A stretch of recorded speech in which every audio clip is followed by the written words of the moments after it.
Hello and welcome to Bentley House Kits. If you're watching this video, most likely you have purchased the 1930s vintage radio kit, or you are interested in purchasing one. You can find the link to my store in the description box below. You will receive 2 pages that have cutout pieces and 1 accessory bag and 1 instruction sheet. We're going to start with piece A, and every time you remove a piece from the mat board sheet, because these are laser cut, they may have a little bit of ash on the corners. All you need to do is take the cotton swab in your accessory bag and clean off the corners. If you get any on your hands, you can just wash it off of your skin with some water and soap. We're also going to be using 2 pieces marked C and 1 piece marked D. The C pieces are going to be glued to the back of piece A on either side, lining up the edges. These are going to make the sides of the radio cabinet body.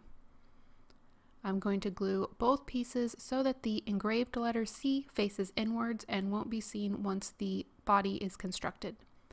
I'm going to be adding piece D to create the bottom of the radio cabinet by adding glue on 3 sides and then sliding it in between the 2 pieces marked C that I previously installed. For each step, you're going to want to make sure that you're keeping everything at a 90-degree angle as much as possible. And here is the first 4 pieces constructed together. Before closing off the cabinet, we're going to need to do the interior pieces. This will include piece G, which will be covered by the piece of fabric you will find in your accessory bag. Make sure not to use too much glue because that will seep through your fabric. This is going to be your speaker, so if you do want to use a different type of fabric, you are more than welcome to, but you are provided with a brown fabric in your accessory bag.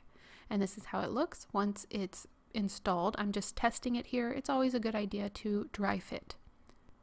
I'm using a toothpick and a little bit of tacky glue to add a small bit of glue around the inside of the speaker opening, and then I'm going to carefully lay the piece I just constructed with piece G on top of that. I don't want to slide it around too much because I can again get glue on the fabric, but once it's in place I should still have a tiny little area around the lower circle so I have enough room to insert the dial. The dial is also going to be in your accessory bag, and so will the plastic piece. You may have to remove a piece of paper from the plastic piece. It's also possible that the paper had fallen off in shipping, so just kind of keep an eye out for that little plastic piece and make sure not to lose it. And then if you do need to remove the white piece, all you have to do is bend the plastic a little bit and it should pop off the back of the plastic.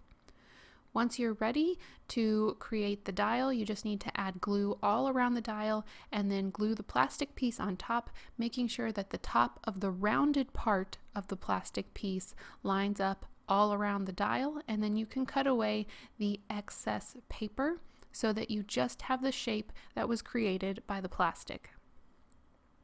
This is what it should look like, and that little dot that's on the face should be at the top.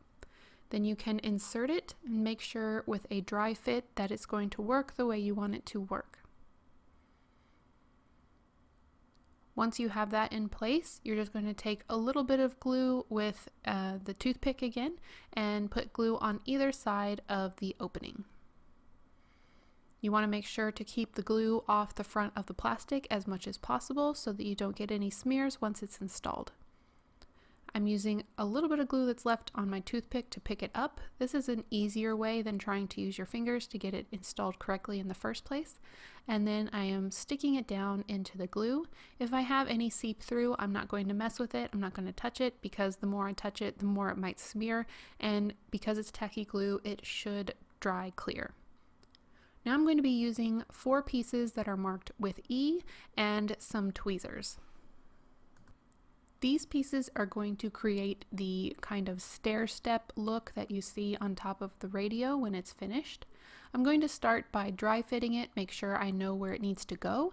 It's going to go behind A and up against C in the corner, and I will give you a closer look of that. I am just going to add glue on 2 sides and then use my tweezers to install it. It should line up flush with the top of C. And I'm going to do that for both sides of the radio cabinet so that they mirror each other.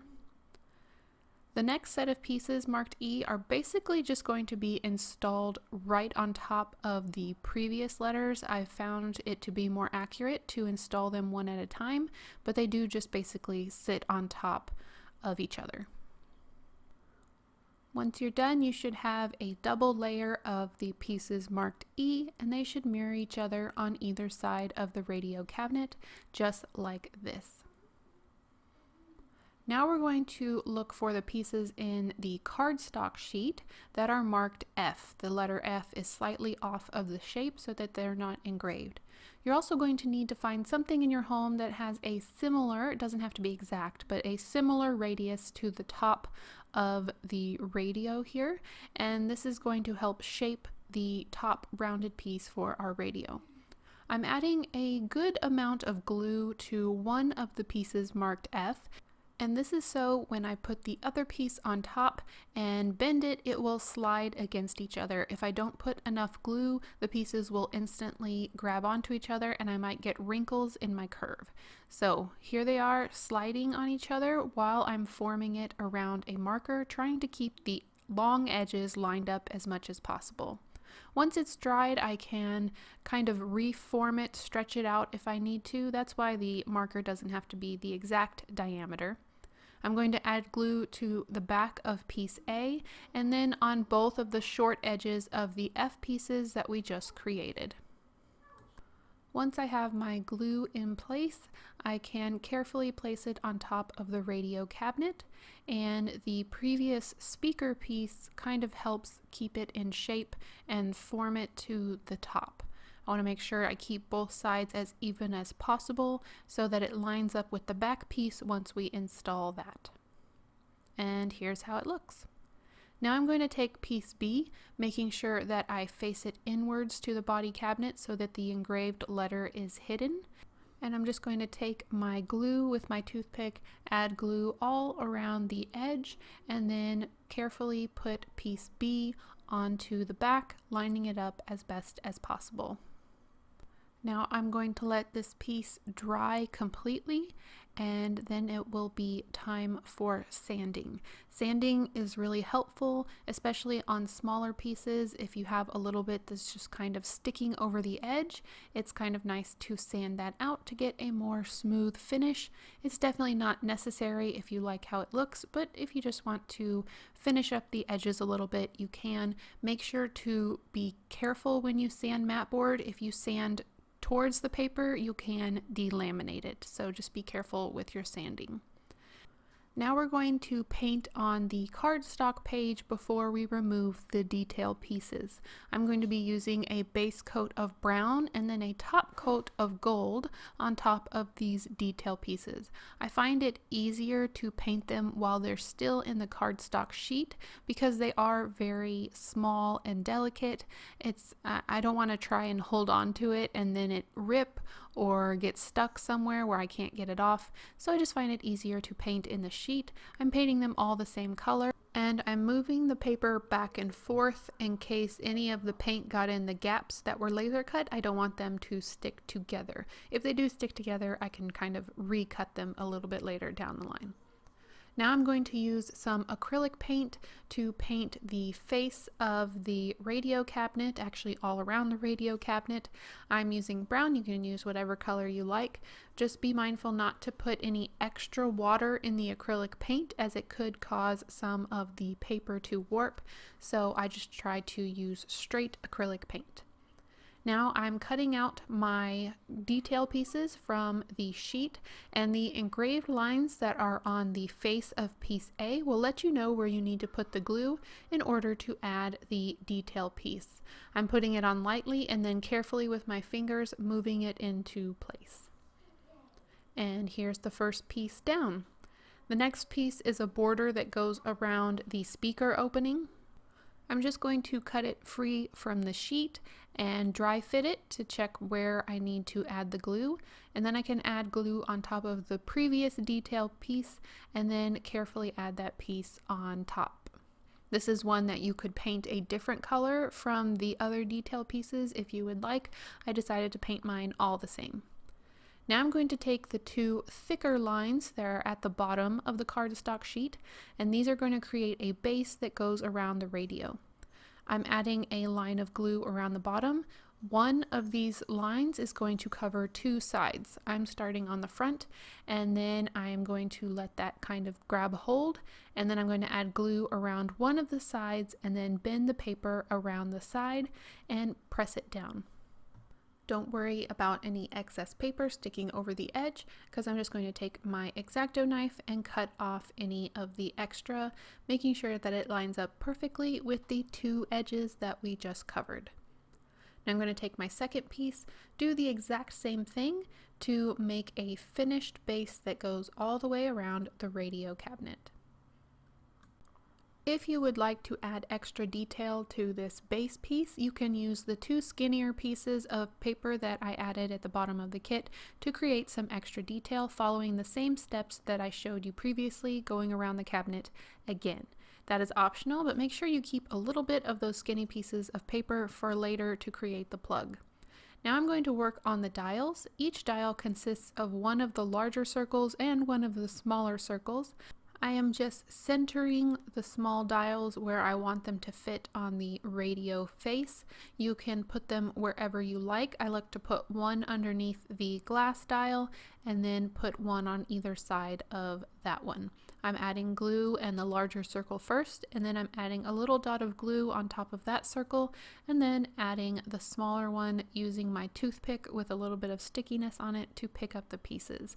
This is the easiest way I have found to put these onto the radio. Now I am getting my last piece out of the mat board sheet. It is this very tiny trapezoid, and I'm using what's left of my thin sheet that was previously used to go around the base of the cabinet. I'm cutting some smaller pieces that would be about the right size for a prong on a plug. I'm going to hold the trapezoid with my fingers and glue one of the small pieces to the wide face of the trapezoid, and then glue another one to create two prongs on the plug head. I'm also going to add a dab of glue to the back of the trapezoid and then take the embroidery thread out of my accessory package to create the start of the cord. I'm going to let that dry completely before trying to do anything else with it. An optional thing, unfortunately I can't add resin to your kit. It would make it extremely expensive, but if you do have UV resin, you can add some resin on top of that dial to make it look a little bit more like glass. I just used my UV light to cure it, and this is how it looks if you have that material and would like to use that option. Once my plug is dry, I'm just going to paint the plug head, and having the cord glued on it makes it a little bit easier, and I put some metallic paint on the prongs. To install it, I just cut the embroidery thread to the length that I would like, added some glue in the hole in the back of the radio cabinet, and then pushed the embroidery thread through the back of the hole. Now I'm going to set it up while it dries so that the cord doesn't dry at a weird angle. And that's it for your 1930s vintage radio construction. I hope you enjoyed this. If you do create this kit, please tag me on Instagram at Bentley House Kits. I would love to see what you create. Again, if you're interested in this kit, you can find the link to my store below in the description box. We have all sorts of things and are constantly adding new kits to our collection. Thank you for watching and happy creating.